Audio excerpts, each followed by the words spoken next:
Good AM, good PM. At syempre, good day sa ating lahat mga tol. Another day, another vlog tayo ngayon. Ngayong araw, sobrang special kasi napagbigyan ako ng isang tao na talagang isa sa mga inaanga ko. Lalo na dito sa barangay natin. Isa sa mga tao na talagang maraming nagtitiwala, maraming natulungan at talagang sinusuportahan, lalong-lalo na dito sa barangay natin. Kaya mga tol, mga kanayon, gusto kong pakilala sa inyo ang nag-iisang serbisyo de kalidad dito sa aming barangay, Kapitan Sunny de la Cruz.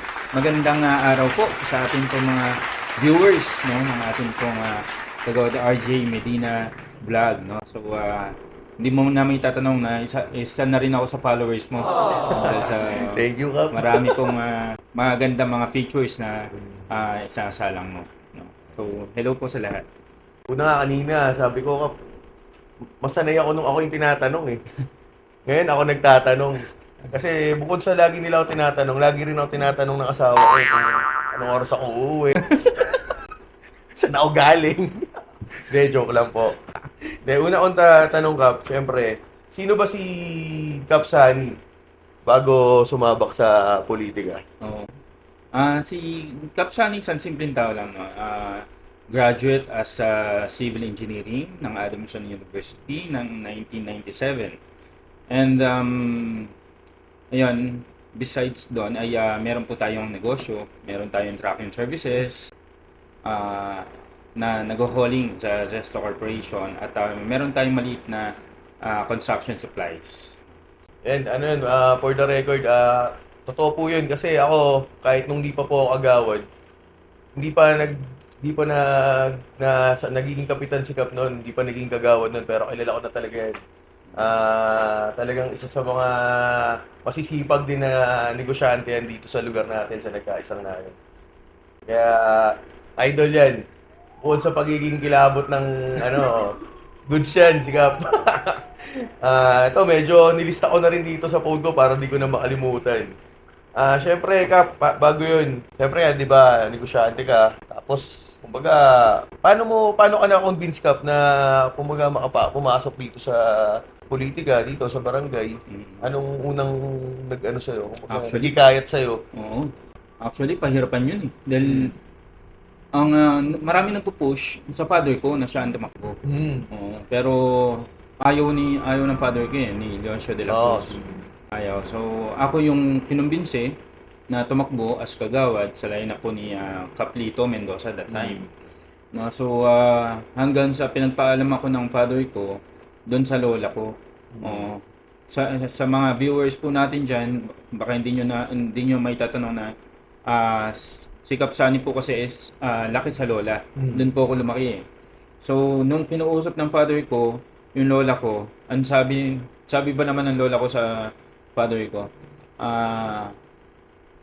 kay bait ng apo ko, ba't mo ipapasok sa magulong politika? Sabi nga. Parang ayaw, Kap. So ayaw. So hanggang sa kinumbinse na lang din namin, no, ng father ko na mapapayag yung lola ko. Hanggang sa buti naman ay napakiusapan. Kap. Kasi talaga medyo, alam mo naman, pag public service, Kap, no? Oo. Wala ka halos din pahinga dyan, lalo na pag may hanap buhay ka. Oo. Tapos may pamilya pa. Lalo na nun, lagi pa ako yung kasama ng lola ko kada may lakad siya.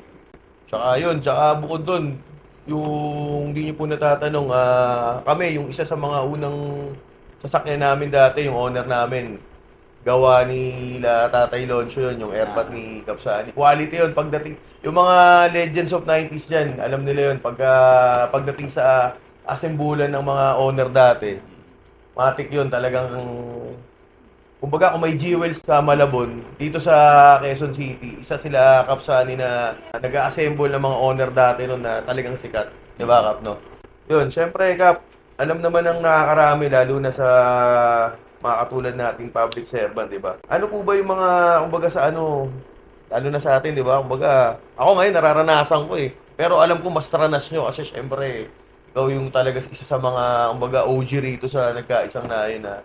Ano ba yung mga, kumbaga, Kape, hindi mo makakalimutang issue na binato sa'yo, pero syempre, nalagpasan mo, di ba?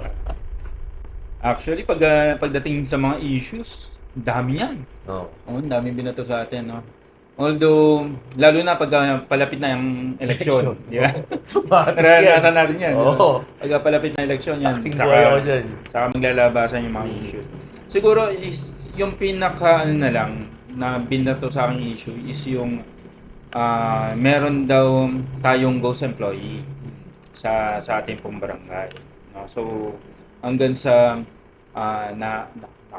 finailan tayo sa ombudsman na meron daw tayong ghost employee. At doon naman po napatunayan no, na wala po tayo ni isa na ghost employee. Lahat po ng plantilla sa ating pong barangay is lahat po ay nagtatrabaho.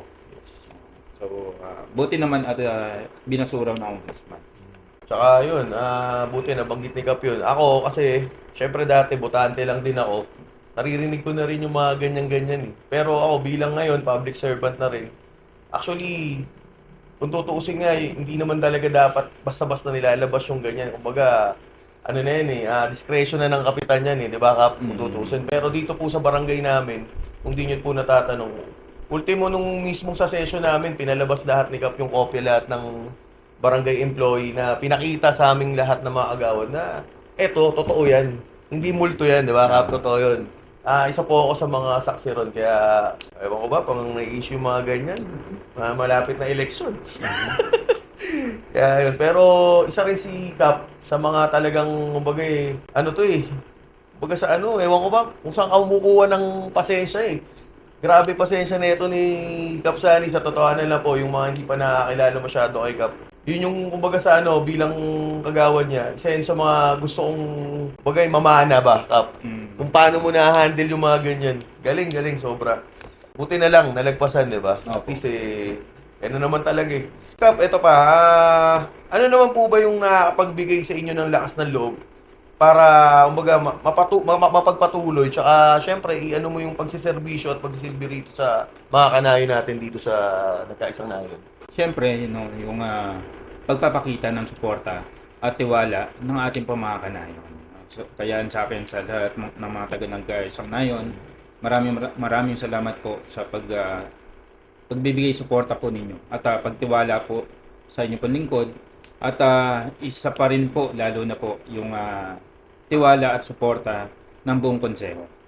Ako po yung nagpapasalamat dahil sa binubuo po ng konseho po ngayon, no. Kaya nakikita ko na lahat po sila performing, lahat po sila katuwang po sa pagpapatakbo ng ating barangay at lahat po bawat kagawad po ngayon ay talagang nakikita po natin yung sipag, yung dedikasyon no sa pagtatrabaho. Kaya maraming salamat at kasi imbis na ganito yung load ng trabaho is kumbaga na hati-hati ba. Kaya maraming salamat sa buong konseho ng ating mga barangay. Siyempre, shoutout na rin namin yung mga kasama ko sa council. Sila Agawad Danny Dureco, sila Tol Kagawad Metoy Faustino, Kagawad Wesley De Leon, syempre yan. And Dr. Jing Jacob Calma at syempre si Kagawad Obet Gonzaga. Yes. Medyo, yan yung batch namin. Dahil na po. Kap, thank you buti naman kahit papaano, hindi ka, kumbaga, tingin ko naman, di naman ganun kasakit ulo mo ngayon. Oo. Diba? Kumbaga kahit medyo mabibigat kami, magaan naman kami kasama. At saka kumbaga parang, kasi isa yung intention di ba? Yun ang kagandahan, yung talagang, yung serbisyo. Partida pa yan. Kumbaga sa kanya-kanya kaming grupo noon nung time na eleksyon. Pero sabi nga, 'di ba? Pag nandiyan naman na, kumbaga, tigilan na muna yung mga na yan, 'di ba? Kasi lalo na saan naman nag-umpisa sa barangay naman talaga. Kumbaga, kung magkakaroon pa ng diskusyonan diyan ng mga issue diyan, may kawawa yung mga kabarangay natin, Kap, 'di ba? Kaya, yun, kailangan tulong-tulong muna. May eleksyon man o wala, di ba Kap? Tao rin naman magdidesisyon yan. Bilang isa sa mga pinakamatagal na taon ng panunungkulan dito sa ating barangay, ano pa ba yung isang bagay, ordinansa o proyekto na maipagmamalaki mo na naipatupad mo dito sa nung panunungkulan mo, Kap, dito sa na hanggang ngayon, kumbaga sinusunod pa rin dito sa barangay natin. Okay. Di ba?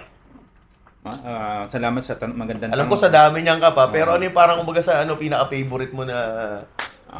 Isa sa naging ordinansa no ay yung pagbuo natin ng isang nagkaisang na yung training centers in TESDA. Kasi sa ibang barangay wala pa yun. So dito ine-equip natin, no, pinag-aaral natin yung mga constituent natin, no. Let's say meron welding, meron barista, meron caregiver, and so on. Marami po tayo napag-aaral. Siguro sa ibang barangay ka walang TESDA pala, no? wala sa nagbaba. Pero hindi yung katulad nung dito sa Villanova, di ba, Kap? Yun, no? Pero yung sarili sa atin. Sa atin, So, yun pero ang sa atin, ang ginagawa natin, kinikater din natin even sa ibang barangay. Opo. So, nakapag-graduate na po tayo ng almost 2,000 plus. Uy, dami. So, kasi nag-start yan at I think 2014 pa. So, marami na po tayo napag-graduates dyan. At yung iba nakapag-abroad na. Yeah, lalo sa welding. Hindi man yung welding. Kap. So, doon sumasahod na sila ng 250,000 to 300,000 per month. Tapos yung health care provider, yung parang kumbaga marami ng kumbaga nabago na rin yung buhay, di ba? Dahil lang doon nakatulong na sa hindi lang sa kanya, pati sa pamilya. Pati sa pamilya.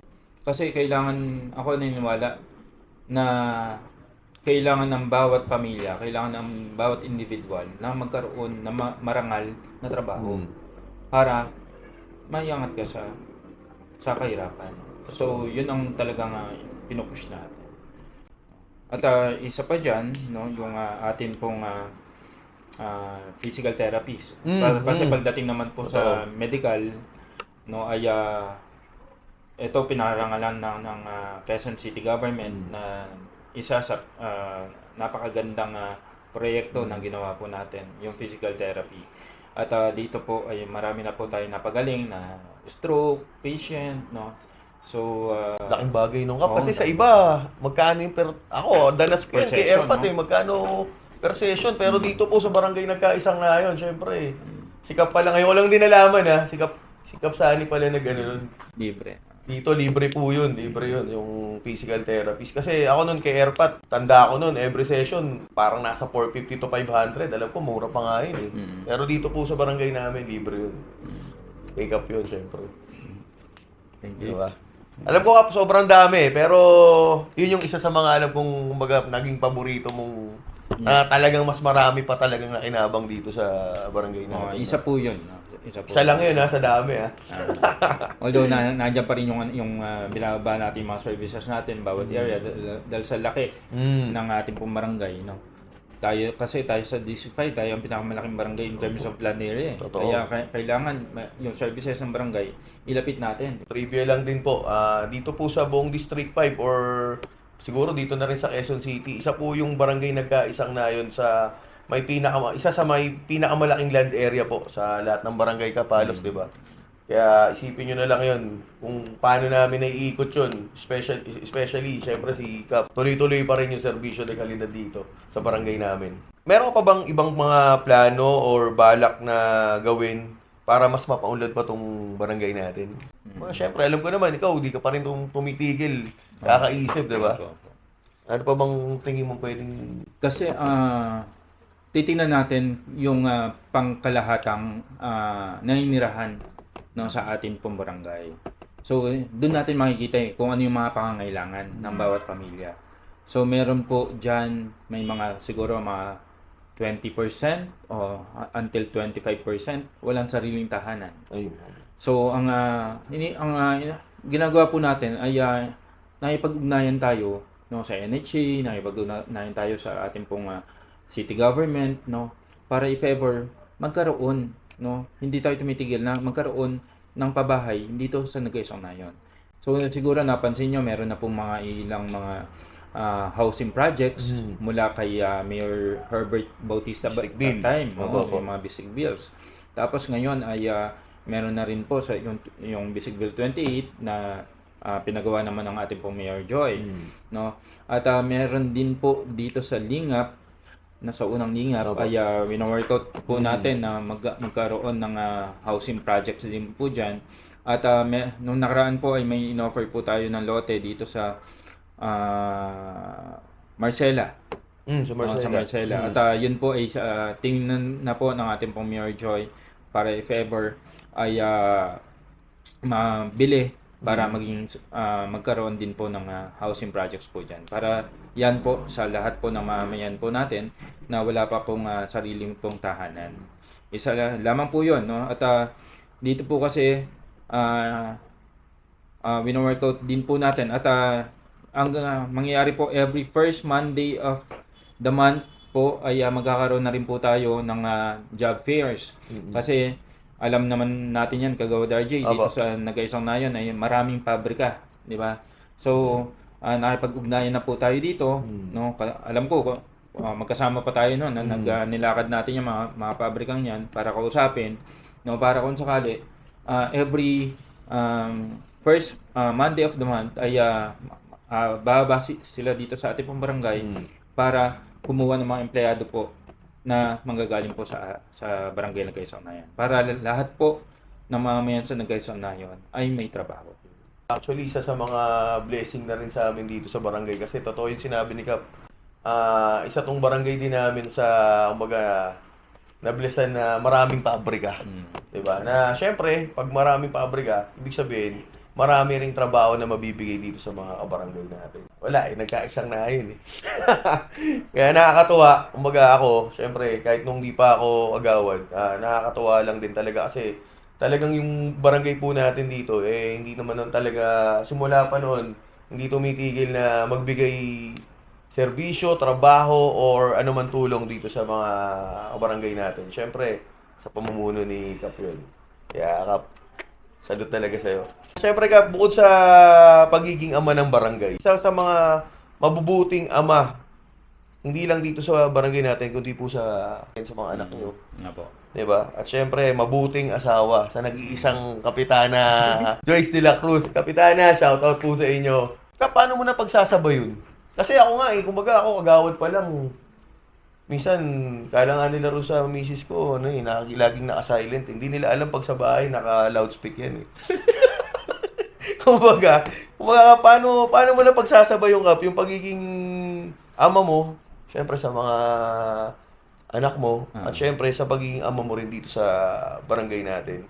Kasi sa totoo lang, sa pagiging public official, di ba? Lalo na sa barangay, kasi tayo yung first line of defense di ba? So sa atin, karamihan, yung nasa, ito yung mga mamamayan natin. No? Ang unang pupuntahan niyan tayo, di ba? Bago yan lumapit sa konsyal, bago yan lumapit sa congressman, bago yan lumapit kay mayor. Usually, barangay muna. So, may mga sacrifices din. Lalo-lalo na Kap, hindi lang sa gano'n, pati problema. Oo. Di ba? Bago sa police or sa higher barangay muna. Totoo. Di ba? Kaya, yun nga paano mo na yung Kap? Kumbaga, doon pa lang bugbog ka Pag uwi mo pa ng bahay, di ba? Although, syempre, alam ko Kap, tama, apat, di ba Kap? Apat din yung... Tatlo. Pangapat si Kapitana. Kasi bali, po ako apat Bali, buti na lang siguro pinagkalooban na tayo ng katuwang maaalalahanin, na maintindihin, no? At kumbaga nasa puso rin yung public service. Kaya naunawaan niya yung trabaho po natin. Kaya pagdating naman sa amin po mga anak, actually, tatlo po ang anak namin, no? Si Carlos Joshua, Carl Justin, at saka si Carlo Joaquin, no? So, tatlong lalaki po yan. Pinanganak po sila at naipalaki po namin po silang matitino at magalang. At dito po ay wala akong naging sakit ng ulo sa kanila. Dahil sa pagpapalaki namin. At ako'y... Tsaka mababait talaga yan Kap, pag Carlos. No, nga. Wala kang magiging problema dyan. Sa totoo lang, napansin ko yun. Kaya shoutout dun sa mga Carlos dyan Tayo, di ba, minsan naabot tayo ng gabi hanggang madaling araw. Madaling araw sa pag-area, di ba? Yes. Pero buti naman maunawain, no. Pero once naman na may bakanting oras tayo ay talagang ginagawa natin ng paraan na ako nakikita ko yun Oo. sa'yo eh. Na talagang nag-e-effort tayo Opo. na Kailangan mabigyan Mm. ng time, precious time ang ating pamilya. Shoutout na rin syempre sa napakasipag nating kapitana. Kapitana Joyce de la Cruz. Na yun nga, yung pinag-uusapan namin ni Kap. Kasi tandaan naman, alam naman natin na kulang kami kapag wala yung mga kabiyak namin. At syempre, sa ni Kapitana yun. Dahil syempre yung pag-iintindi, alam naman natin lahat, isa yan sa pinakamahirap na gawin. Pero awa ng Diyos, kung kumbaga talagang naiintindihan yung pasensya, lahat nandun na bibigay nung mga asawa namin yan. Siyempre, especially kay Kap. Dahil ang hirap ako, sabi ko nga, tinitingnan ko pa lang yung ginagawa ni Kap. Napapagod na ako Yun nga, sabi ko, di ba, minsan ang hirap. Hindi mahirap hagilapin dahil nagtatago. Kasi nga, sa dami nung mga ginagawa niya after dito sa barangay, baga may yan pa, minsan, syempre, hindi naman maiwasan yung pag-invite sa'yo, Kap, di ba? Sa mga birthday, sa mga kasal, binyag, lahat. Tapos, Patay. pagka uwi, minsan matutulog ka na ng madaling araw, tapos gigising ka rin ng umaga.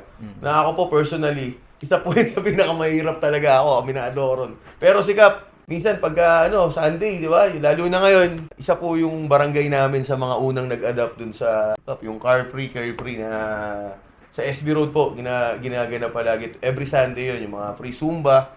Siyempre yan, kasama yung sila Kapitana Joyce, yung mga kagawad po natin. At syempre, kanina sumilip dito, shoutout sa'yo sa napakasipag din nating SK Chairman, Jason Pasis. Ganon din sa mga SK Kagawad. Shoutout sa'yo. Kap, question lang din to. Ano po yung pwede nyo or maipapayo nyo sa mga kanayon natin na syempre, iniidolo kayo. Lalo-lalo na pagdating sa pagseserbisyo na gusto din na maging isang katulad nyo pagdating ng panahon. Siguro mapapayo ko, no, maging totoo. Yes, Oo, number one yan. maging totoo sila. Kasi ang bibigay serbisyo po ay na nagmumula sa puso di ba? So dapat maipakita po at maparamdam mo sa mamayan na totoo ka. Kasi napaka-importante nun. Ma-feel ba nila na meron silang malalapitan anytime? No, kasi 'yun ang number one. At pag mangangailangan sila, meron silang mapupuntahan. So, sa atin naman, napakahirap naman na mai-reach bawat kasi ang population natin dito almost mga 70,000 plus di ba? So, mahirap man po abutin ang bawat mamamayan po natin. Pero hangga't maaari, di ba, ginagawa natin yan, hangga't maaari ay pilit po natin naabot ang bawat mamamayan, lalo-lalo na po sa mga nangangailangan. No, so kaya sa akin, maging totoo, maging yung serbisyo na alam natin kapakipakinabang sa ating pamamayan, yan po ang number one. Mahirap yung Actually, talagang sisigundaan ko yung sinabi ni Kap. Kasi kahit naman po sa akin, Kap, ang dami ring nagtatanong kung ano raw ba yung sikreto natin, ano ba yung ba't tayo nagugustuhan ng mga kabarangay natin. Sabi ko, wala naman pong sikreto dyan Ilang beses kong ulit-ulitin yan. Nabanggit ko rin nung interview ni Marvin nun. Yung pala talagang parehas din kami ni Kap. Magpakatotoo lang kayo. Wala nang iba pa. O anong klase ka nung hindi pa eleksyon, kapat nung eleksyon o hindi eleksyon, yung diba? Kasi ang tao, lagi kong sinasabi rin to, Kap kahit anong gawin mo dyan, kapag ayaw sa'yo, ayaw sa'yo. Pero pagka gusto ka, kahit anong gawin mo rin dyan, ipaglalaban ka niya ng gandulo. Kahit batuin ka pa ng kung ano-anong paninira. Lalo na ako, Kap, isa ako sa mga saksing buhay dahil nakita ko kung paano batuin to. Pero alam ko, hindi lang naman si Kap, kami, lahat, lalo na dito pag nasa public service tayo. Minsan, yung 100 tama na ginawa mo, magkamali ka lang ng bagya, kalimot na yun Pero hindi ko nilalahat kasi talagang iba pa rin yung mga taong nakasuporta sa atin, na talagang ididiin ka hanggang dulo. Kaya yun, napakaganda nung sinabi mo, Kap. Talagang, be yourself lang. Tsaka, pakita mo kung sino ka. Diba? Tayo, trabaho lang naman kumbaga yung sabi ng yung mga kabarangay natin dito na kaya lang naman ganyan yan kasi mag-e-election. Election. Kasi sa akin kagawad RJ, ano eh, kung may binabato man sa akin, no, Opo. kumbaga, sinasabi ko sa sarili ko, bahala na ang taong bayan, bahala na ang tao ang magpasya kung nakikita ba nila na tama yung mga binabato sa atin, di ba? Kung nakikita ba nila na ganun ako, ganun tayo, di ba? So, nasa kanila naman eh, yung judgment nila. Kumain ka, di mo naman na kailangang pagtanggol yung sarili mo kasi kita naman wala naman ng ano eh. Pwede ka sumagot, pero yung para normal yun kahit ako kap ganun eh. Sabi ko nga, hindi ko na ano yan para patulan pa. Siguro yung magiging sagot ko na lang, yung yung sagot na totoo lang, pero yung para makipagtalo ka pa, makipag-argumento ka pa. Yung ganun po siguro talaga pagka nagkakaedad na. Kasi dati lahat patol eh. Pero ngayon, yun, talagang kap. Bago matapos tong vlog natin, baka meron ka pang gustong idagdag kap. Na, alam mo na, pasalamatan or ano. It's my pleasure no na ma-interview mo no vlogger RJ. Vlog na eh no. So sa akin ako yung nagpapasalamat no na mabigyan ng pagkataon no na makapag-share. Ang sa akin lang ako yung nagpapasalamat sa iyo pare, G-Bro, kagawad RJ no dahil sa suporta mo no dahil sa totoo lamang po isa si Kagawad RJ sa pinakamaraming napaka-importante mga committees no dito sa ating pong barangay. Nandiyan po yung peace and order. Although alam natin na medyo delikado ang peace and order pero buong pusong tinanggap po ni Kagawad RJ yan no. At yung badak no at ito ay talaga na napagtutunan ng panahon ng ating pong kagawad. Lalo na po yung B-Dream, no? At iba't iba pang mga committee, no? Kaya sa akin na maraming salamat sa iyo sa tulong mo, no, Kagawad RJ, no, para mapatakbo ng ganito kaganda ang ating pong barangay.